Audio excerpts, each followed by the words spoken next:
Hello दोस्तों, नमस्कार। SM कृषि चैनल में मैं आप सभी लोगों का दिल से बहुत बहुत स्वागत करता हूं। दोस्तों, इस वीडियो में हम लोग बात करने वाले हैं एक कमाल की पार्टनरशिप के बारे में। यस, पूरा वीडियो क्लियर कट यहाँ पे मैं डिस्क्लेमर देना चाहूँगा। पूरा वीडियो सिर्फ इन्फॉर्मेशन एजुकेशनल पर्पज़ से रिलेटेड है, ठीक है।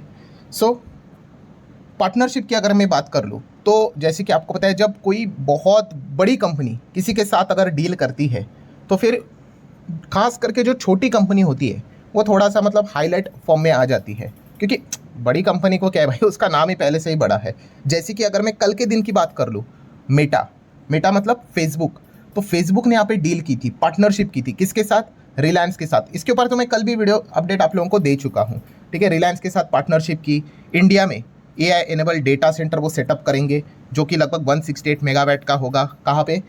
गुजरात के जामनगर में हमें ये सारी चीज़ें देखने को मिलने वाली है। ये चीज़ें तो ठीक है, जैसे अभी मैंने आपको बताया, ये तो बड़ी कंपनी का डील हुआ। तो बहुत सारे न्यूज़ चैनल के ऊपर भी चीज़ें नज़र यहाँ पे आ रही थी कि मेटा एंड रिलायंस के बीच में डील होती हुई देखने को मिली है। पर दोस्तों, अगर मैं बात कर लूँ तो कल के दिन के हिसाब से एक और मेटा ने डील की थी, और वो देखा गया तो काफ़ी छोटी कंपनी मतलब हम कैसे तय करते हैं कि कौन सी कंपनी बड़ी है छोटी है? मार्केट कैप के हिसाब से आप कह सकते हो। तो लगभग 10-11-12 हज़ार करोड़ का मार्केट कैप वाली कंपनी, मतलब आप चाहो तो इसको मिड कैप भी कह सकते हो। इस छोटे कंपनी के साथ भी मेटा ने क्या की है? पार्टनरशिप की है। इसी कंपनी को आप चाहो तो स्टडी यहाँ पे कर सकते हो, ठीक है। कभी भी इस प्रकार की खबरें सामने आती है तो हम भी देखते हैं कि भाई कौन सी कंपनी है, 10 चीज़ें नई सीखने को भी मिल जाती है। यहाँ पे मैं बात कर रहा हूँ clean max. Yes, clean max ये जो कंपनी है दोस्तों, इसका मेटा के साथ हम लोग को डील होते हुए देखने को मिला है। और इसी चीज़ के चलते आप देख सकते हो clean max environ energy solution. Yes, ये पूरा कंपनी का नाम है। ये लगभग 15% भागा था, और उसके पीछे का रीज़न क्या है दोस्तों? Partnership with Meta platform. इसी के बारे में हम डिटेल चीज़ जानने की कोशिश करेंगे। तो सबसे पहले आप देख सकते हो मेटा एंड क्लीन मैक्स ने पार्टनरशिप किया किस चीज़ के चलते? For 900 megawatt renewable energy capacity in India. ये जो कंपनी है क्लीन मैक्स, ये रिन्यूएबल एनर्जी सेगमेंट में ही काम करती है। मेटा क्या काम करती है अलग से बताने की ज़रूरत है नहीं। ये जो कंपनी है, इसको अब मेटा भी इसका क्लाइंट यहाँ पे बना है। बट मेटा से पहले भी अगर देखा गया तो इसके बहुत बड़े बड़े क्लाइंट्स हैं। अच्छे क्लाइंट होना क्या अच्छी बात होती है? ऑब्वियसली अच्छी बात होती है। बट मैं इसके पहले भी बहुत बार आपको सिखा चुका हूँ कि कोई भी एक पैरामीटर देखकर कोई भी स्टॉक में जाना है नहीं जाना है, ये डिसीजन लेना ये काफ़ी घातक हो सकता है। मल्टीपल चीज़ें देखनी होती है। मैंने इसका भी एग्जांपल आपको दिया था मोबाइल फ़ोन का।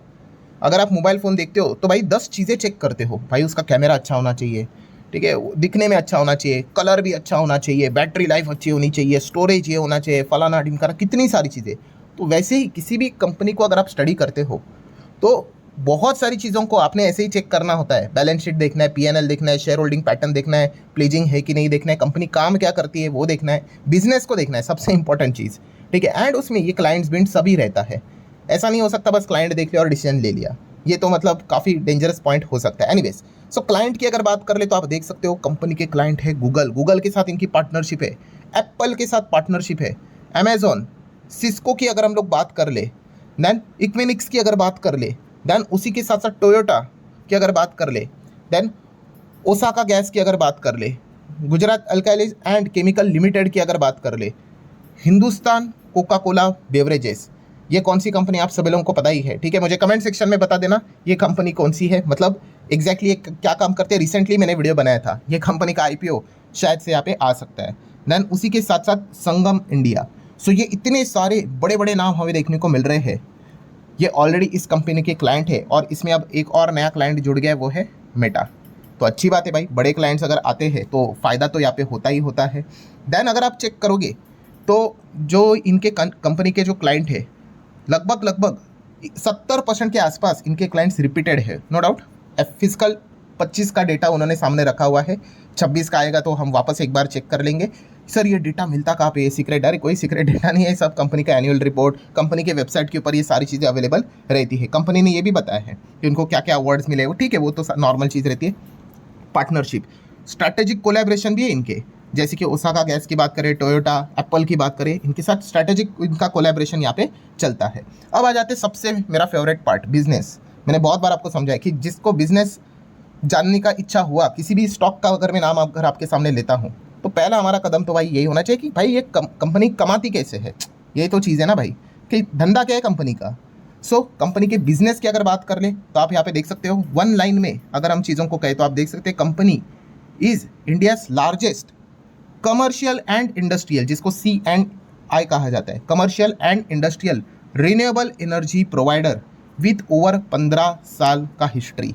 मतलब आसान भाषा में अगर मैं कहूँ तो कंपनी यहाँ पे क्या करती है, रिन्यूएबल एनर्जी से यहाँ पे जो मतलब एनर्जी जनरेट यहाँ पे करती है, रिन्यूएबल एनर्जी मतलब सोलार रहेगा, विंड रहेगा, ठीक है, इससे एनर्जी बन गई, उसको प्रोवाइड करती है। बट किसको, C&I को प्रोवाइड करती है, मतलब कमर्शियल एंड इंडस्ट्रियल उनको प्रोवाइड करती है, ठीक है। तो ये इस कंपनी का बिजनेस हमें देखने को मिल रहा है। आप यहाँ पे देख सकते हो company preliminary provide solar and wind power to commercial and industrial clients. मतलब ये कमर्शियल इंडस्ट्रियल क्लाइंट मतलब वही फैक्ट्रीज, कंपनियां, डेटा सेंटर, तो इनको ये प्रोवाइड करती है, ठीक है। अभी बहुत सारी कंपनियां कैसा होते हैं, एनर्जी बनाती है, सरकार को देती है, मतलब हमें भी मिलती है, तो ऐसा नहीं, ये खास करके सिर्फ कंपनी और इंडस्ट्री के ऊपर ही यहाँ पे ये काम यहाँ पे करती है। देन अगर बात कर रहे तो कंपनी का और क्या क्या ऑपरेशन है, तो आप देख सकते हैं कंपनी बिल्ड करती है ग्रीन पावर प्लांट्स, जैसे कि किसी भी क्लाइंट के पास अगर चली जाएगी और वहाँ पे इंस्टॉल करेगी सोलर पैनल, विंड टर्बाइन, कहाँ पे, क्लाइंट के रूफ के ऊपर ऑन साइट, या फिर सेटअप करेगी लार्ज ग्रीन एनर्जी फार्म, जो कि आउटसाइड करना पड़ेगा, बड़ा रहेगा तो वो थोड़ी ना छत के ऊपर करेंगे। सो ये सेटअप करने का काम ये कंपनी यहाँ पे करती है। उसी के साथ साथ डायरेक्ट सप्लाई करती है किसको, जो अभी हमने देखा कॉर्पोरेट्स को, मतलब they do not sell power to the government, अभी जैसे मैंने आपको कहा, वरना मैक्सिमम क्या रहता है कि गवर्नमेंट को बेचा जाता है, नहीं, ये गवर्नमेंट को यहाँ पे नहीं बेचते हैं। Instead they sell the electricity directly to a top notch companies like अभी हमने देखा Google, Amazon, Meta, heavy industry वाली कंपनीज को, उनको ये एनर्जी यहाँ पे बेचते हैं। सो कंपनी का रेवेन्यू कहाँ से आएगा, अब थोड़ा सा दिमाग लगाइए, एकदम कॉमन सेंस वाली बात है। ऑब्वियसली ये पावर बेचते हैं तो ज़्यादा वहीं से तो कमाई आएगी। सो आप यहाँ पे देख सकते हो कंपनी का 75 to 80% जो कमाई होती है रिन्यूएबल एनर्जी पावर सेल से होती है, बेचती है। और पावर सेल को लेकर आपको पता है PPA रहता है, एग्रीमेंट रहता है, ठीक है। हम सभी लोगों ने देखा ही है कि ये लॉन्ग टर्म मतलब हम लोग को ये एग्रीमेंट्स देखने को मिल जाते हैं। और रही बात अगर हम कहें तो 75-80 पकड़ ले, तो बाकी 20-25% किससे कमाती है, सर्विसेज से, रिन्यूएबल एनर्जी सर्विसेज से बाकी बचा हुआ, ठीक है। EPC की अगर हम यहाँ पे बात कर ले, ठीक है, उसी के साथ साथ मेंटेनेंस की अगर बात कर ले, उससे ये कमाती है। तो मेजर तो कमाई कंपनी की किसी है, पावर सेल को लेकर। सो ये इस कंपनी का मेजर बिजनेस हमें नजर आता है। मतलब कंपनी के दो ही सेगमेंट है और दोनों सेगमेंट में क्या है, रिन्यूएबल एनर्जी, उसी से रिलेटेड कंपनी यहाँ पे काम करती है। एंड जो भी ये कंपनी पावर भी जो इसको दे रही है, उसके जो क्लाइंट्स है उसमें भी आप देखोगे nearby 43% CleanMax power capacities goes directly to powering data centre and AI companies को। क्यों, क्योंकि ये फास्ट ग्रोइंग सेगमेंट है। मतलब अगर ये भी जो इनके क्लाइंट्स है डेटा सेंटर AI रिलेटेड काम कर रहे हैं, उसमें जा रहा है ना, एनर्जी जा रहा है, यस, वो इसी कंपनी से जाने के चांसेस ज़्यादा रहेंगे 43% के आसपास। तो ये डेटा हमें देखने को मिल रहा है।